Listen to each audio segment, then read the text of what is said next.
Hey there everybody, it's Mark Curley back doing a message to my subscribers video, and got lots and lots of great questions last time, and I may even be able to do 2 of these videos based on all those questions I got. But anyway, let's get started with this, and as always I'm going to get a little bit of work done while I talk to you and answer these questions, getting some inking done on Book 2 of the Brodys Ghost series.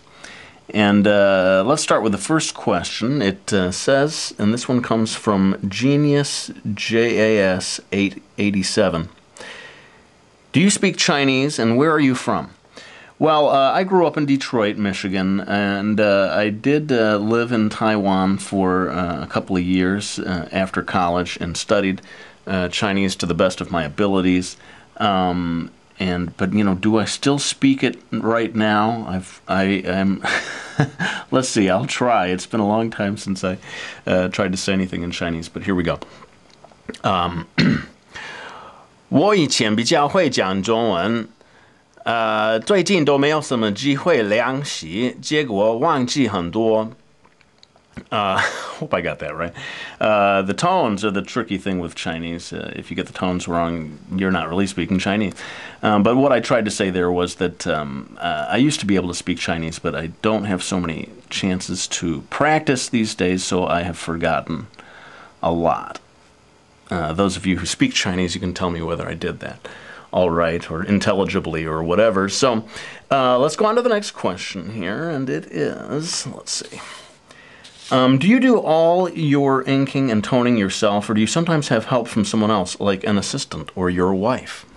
So I got to tell my wife about that question. She will chuckle a little because she is not all that into drawing or inking, and so no, the answer is I do all of this pretty much on my own. Who knows, when my son gets a little older, maybe I can get him to help me out a little.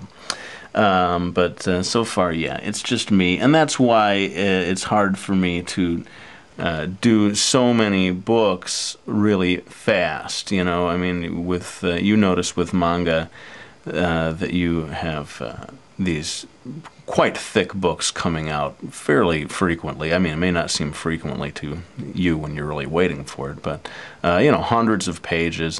But they have assistants, they have people helping them out, and that's what makes it possible for them to do so many pages so quickly.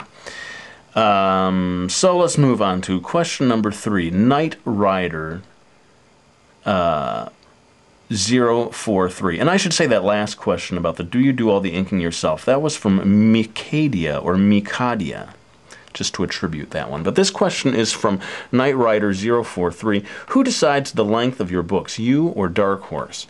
Well, it's definitely Dark Horse that decided the length of the Brodys Ghost books. Some of you may have heard me say this before, but when I first came up with it, I thought I would do 3 sort of standard manga-sized books, which generally means about 160-something pages per book at least. But Dark Horse looked at their different formats that they publish, and even though they do publish some standard manga-sized books, I think they decided that they would rather do this in a different format. Hang on a second, I'm going to grab an example for you. Here we go. I think what they were thinking of was one of these books like this, the Star Wars Clone Wars digest books. And you can see they're, well, first of all, they're full color. I can't do, I mean, I suppose I could do full color, but it would take me forever to get one of these books done. So they're keeping mine in black and white, Brodys Ghost, but otherwise pretty much the same length, the same kind of format that you have for the Star Wars Clone Wars book. So I think that was their thinking, that they were going to try to fit Brodys Ghost into that format. I know some of you probably would rather have a longer read each time, but that's just, you know, I was at a stage where I had to go with whatever they thought was best. I was not going to argue with them. Any way of getting this story out to the world, I was going to say, yes, absolutely, let's do it. So thanks for that question. That was a good one. And let's move on to the next question I have here. Libstar18. Is your series Brodys Ghost for boys or for both boys and girls? Thanks. Well, I think that I'm trying to do something that will be appealing to both boys and girls. I think, what happened with my last series, Miki Falls, is I had a female protagonist. It was sort of a supernatural love story to a certain degree. And I think that resulted in a lot of guys saying, I don't know, this looks like a girl's series to me. Although I don't think that's true for Miki Falls either. But when I sat down to come up with Brodys Ghost, I thought, well, this time for sure, let's do something that the boys can enjoy. And so I had the main character. The main character is a boy, but there's this very strong female character, the ghost, Talia. And so I'm really hoping that both boys and girls can get into this story. It's got like fight scenes, it's got action, but it's not like this super testosterone, type of series with just constant fighting and stuff like that. It sort of goes back and forth between action and more plot, character-driven kind of stuff. So that is my hope, is that both boys and girls can enjoy Brodys Ghost. Here's a kind of a related question from Brian Baez 100. What is your book rated? 13 and up? I want to know, because I can't read anything with profanity in it, but I really want to read it. That's a great question, and I'm happy to be able to tell you there is no swearing in Brodys Ghost. That's a decision that I made early on.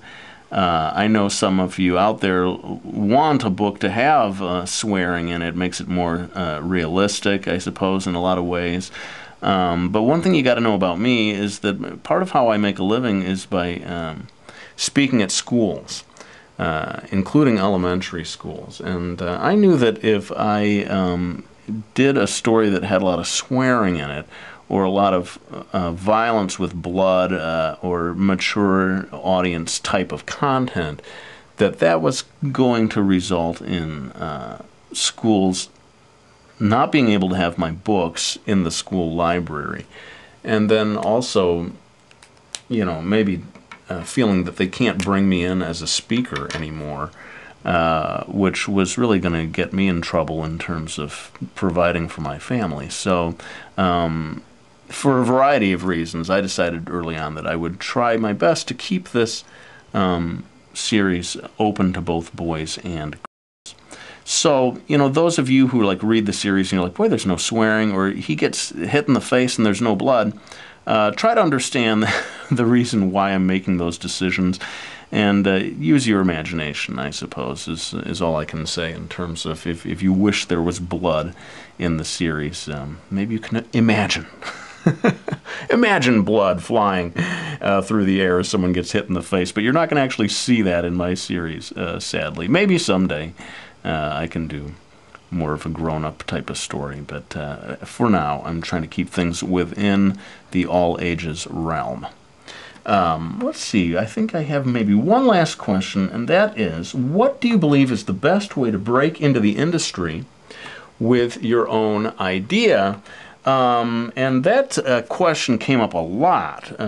This one is from Urhuboman. I hope I'm getting that right. 5. Sorry if I'm just butchering your name there, but I got that question from lots and lots of different viewers. Everyone wants to know, how do you break into the manga or the comic book industry? And fortunately, I already have a video where I kind of talk about my best advice on how to do that. It's my message to my subscribers video number 5. I am going to put a link by way of annotations, maybe also in the information box of this video, so that you can go straight to that video and view it. There's really nothing that I can add to that video in terms of explaining how I got published and my best advice to all of you out there for getting your first book published. So anyway, I think that kind of brings us to the end of this video. Like I said, I had lots and lots of great questions, and so maybe I will be able to do soon, within the next few weeks, another message to my subscribers video where I can answer more of these questions. In the meantime, I will be getting to work on another how to draw video. I know everyone likes to see those. So thanks for watching. I hope you enjoyed this video, and I will be back with another one real soon.